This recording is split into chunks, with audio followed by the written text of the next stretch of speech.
on Saturday, Forest and Luton played, finished 1-1. At the time, we didn't know the significance of that because we didn't know the situation for Nottingham Forest. We now do.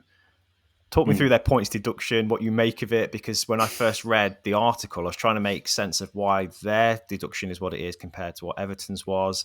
And the explanations are not super clear. And it feels like they're making up as they're going along, really, doesn't it? Oh, absolutely. And that's the weirdest part of all of this. Now, first of all, it feels tedious to bring this up every single time, but sympathy to both Everton and Forest fans, because we're still addressing the issues at the bottom of the table whilst completely waiting on, but realistically ignoring all the issues around Manchester City and Chelsea.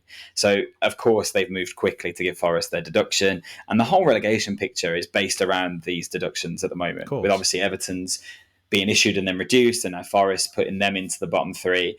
It's a sour way for the season to go. I'm not saying that I want teams to be able to manipulate the market and to forego any kind of responsibility. We want these clubs to be sustainable.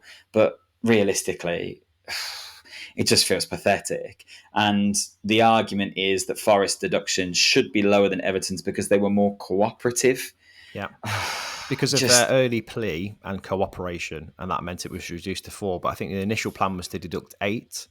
But before mitigation, that was, and then they docked it to 6 because of, the difference between the two breaches. I think Forest is higher than Everton's. Is that right? But yeah, significantly. Yeah, so that was the initial thinking, but it's being reduced on the fact that they cooperated. Which again, what does cooperation mean? Everton fans probably got their own take on it, but I have no idea what this means for the rest of the Premier League. Leicester will be coming up to the Premier League, you'd think, based on their championship season. They're going to obviously face something.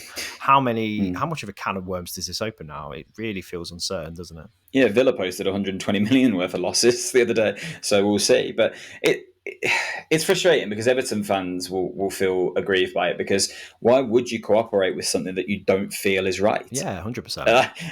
It feels ridiculous. So to penalise them for that, for fighting their corner, is almost like, shut up and take your punishment. And I don't like that mentality at all. I think clubs, particularly historic clubs like this, who help develop the Football League, should have more of a say on how these things are carried out. So, yeah, it does change things for Forest. That being said, Forest fans will be alarmed by the on-the-pitch matters as well, because this was a result at the weekend that really puts them in trouble, because now, with the points, they're now in the bottom 3, Luton climbing above them, and it's 2 drop points. And now we're looking at, 1 win in 9, and all of a sudden this decision to bring in Nuno, is it coming under more question? I don't want to write a manager off after 9 games. It feels too soon.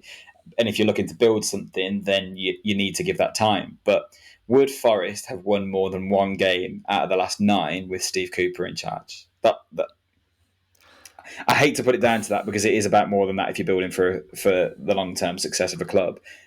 But I still think ultimately the long-term success of the club would have been in better hands under Steve Cooper than Nuno. I think if you're going to replace a manager that was, by all accounts, hugely popular within the club, you better make sure that his successor does really, really well. And there was a start when Nuno sort of changed the way of playing a little bit. We were talking in this podcast about the way he got the best out of Chris Wood initially when Awoniyi wasn't available.